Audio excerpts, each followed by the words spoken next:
اہدنا الصراط المستقیم، ہدایت بخش ہمیں سیدھے راستے کی۔ یہاں دو باتیں سمجھ لیجئے، انفرادی سطح پر انسان کے لیے نہ معلوم کتنے مرحلے آتے ہیں ہر روز کہ جس میں وہ ایک چھٹک کر کھڑا ہو جاتا ہے، یہ کروں یا یہ کروں، دو آلٹرنیٹو سامنے آ رہے ہیں، فیصلہ کرنا مشکل ہو رہا ہے، قدم قدم پر ہدایت کی ضرورت ہے۔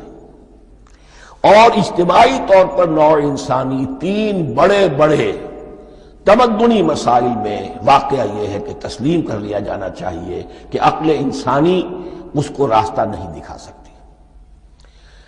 عام معاشرتی سطح پر مرد اور عورت کے درمیان حقوق اور اختیارات کا کیا توازن ہو، ناممکن ہے، انسان طے نہیں کر سکتا۔ انسان یا مرد ہے یا عورت ہے، عورت سوچے گی اپنے لحاظ، اپنے جذبات کا، اپنے خیالات کا لحاظ رکھے گی، مرد کے جذبات و احساسات کا اسے اس کا کوئی تصور ہی ممکن نہیں۔ مرد سوچے گا اسے اپنے احساسات معلوم ہے، لیکن یہ کہ عورت کے احساسات سے وہ نابلد ہے، ان کو محسوس کر ہی نہیں سکتا، لا محالہ وہ اپنے بارے میں وہ جو بھی نظام بنائے گا اس میں وہ اپنی بالادستی رکھے گا۔ وہ تو ایک ہی ہستی ہو سکتی ہے کہ جو دونوں کی خالق ہے، مرد کی بھی عورت کی بھی، اور اس کو دونوں سے محبت ہے، دونوں کا خیر خواہ ہے، دونوں کا رب ہے، دونوں کو پروان چڑھانا چاہتا ہے۔ اسی طرح فرد اور معاشرہ یا ریاست، حکومت اور ریاست ہمیشہ یہ چاہتی ہے کہ سارے اختیارات ہمارے ہاتھ میں آ جائیں، ٹوٹلیٹیرین سوسائٹی ہو، بس ہم حکم دیں اور لوگ اس پر چلیں۔ افراد یہ چاہتے نہیں، ہمیں آزادی ہونی چاہیے۔ اب آپ دیکھیے کہ دنیا میں کتنے جھگڑے چلتے ہیں اسی پر، فریڈم فریڈم فریڈم۔ وہ فریڈم واقعتاً اپنی جگہ پر ایک شے ہے، افراد کی آزادی ہونی چاہیے، لیکن افراد کی آزادی اتنی نہ ہو جائے کہ وہ مادر پدر آزاد ہو جائے، کوئی قانون، کوئی قاعدہ، کوئی اخلاقی کوئی حدود اور قیود جو ہے ان کا پابند نہ رہے۔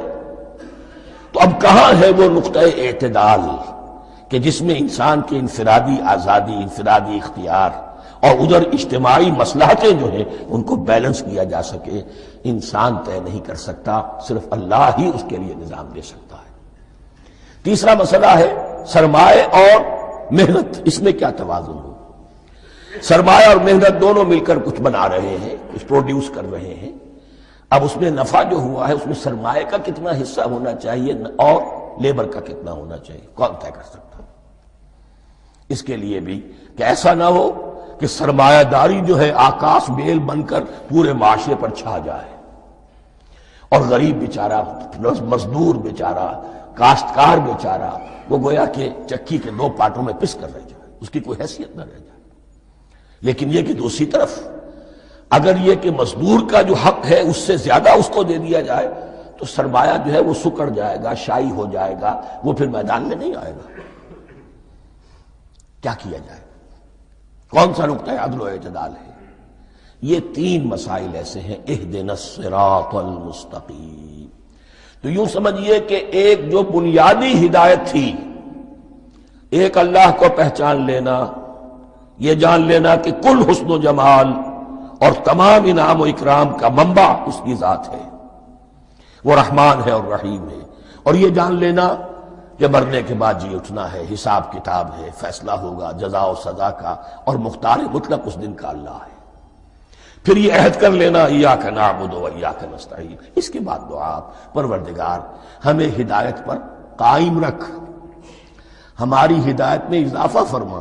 اس ہدایت کے لفظ کو سمجھ لیجئے، بنیادی ہدایت، تفصیلی ہدایت، قدم قدم پر ہدایت، ہدایت پر ہدایت۔ والذین اہتدوا زادہم ہدی، جو لوگ ہدایت کے راستے پر آتے ہیں اللہ ان کی ہدایت میں اضافہ کرتا ہے۔ تو یہ قدم قدم پر ہمیں ہدایت کی ضرورت ہے اور مرحلہ وار ضرورت ہے۔ ہدایت اس کو بھی کہتے ہیں کہ کسی نے آپ سے کوئی پتہ پوچھا، آپ نے کہا ادھر جانا، پھر دوسری گلی میں مڑنا، پھر جانا دو تین لائٹیں چلے جانا، پھر مڑنا، وغیرہ وغیرہ، یہ بھی ہدایت ہے۔ نظری طور پر آپ نے بتایا ہے۔ ایک ہدایت یہ ہوئی کہ بھائی میں چلتا ہوں آپ کے ساتھ، میں آپ کو وہاں تک پہنچا دوں گا تاکہ آپ کو دقت نہ ہو، آپ نے منزل تک پہنچا دیا۔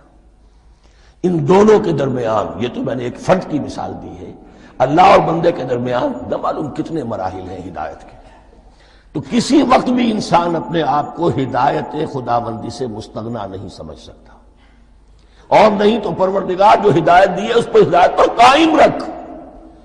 کیا پتہ شیطان کا کوئی حملہ کیا پتا ہمارے نفس کی کوئی شرارت کسی ایسے رخ پر ہمیں ڈال دے کہ اب تک کی ساری کمائی بھی ضائع ہو جائے۔ لہذا یہ نہ سمجھیے کہ جب یہ ساری چیزیں ان کو معلوم تھی، وہ ان چیزوں کا تو اقرار کر رہے تو اب ہدایت کون سی مانگ رہے ہیں؟ تو ہدایت کا تو بڑا میدان کھلا ہوا ہے، اور اس ہدایت کی وہ جو میں نے آخری شکل آپ کو بتائی ہے کہ منزل مقصود تک پہنچا دے، یہ ہدایت بھی قرآن مجید میں اس معنی میں بھی لفظ آیا ہے کہ اہل جنت جب جنت میں داخل ہوں گے تو جو ترانہ حمد ان کی زبان پر اس وقت ہوگا وہ کیا ہے؟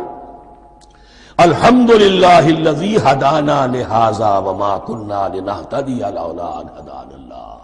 کل شکر اس اللہ کا جس نے ہمیں یہاں تک پہنچا دیا، ہدایت دی یہاں تک پہنچا دیا، اور ہم ہرگز نہ پہنچ پاتے، ہم ہرگز ہدایت یافتہ نہ ہو سکتے اگر اللہ ہی ہمیں ہدایت نہ دیتا۔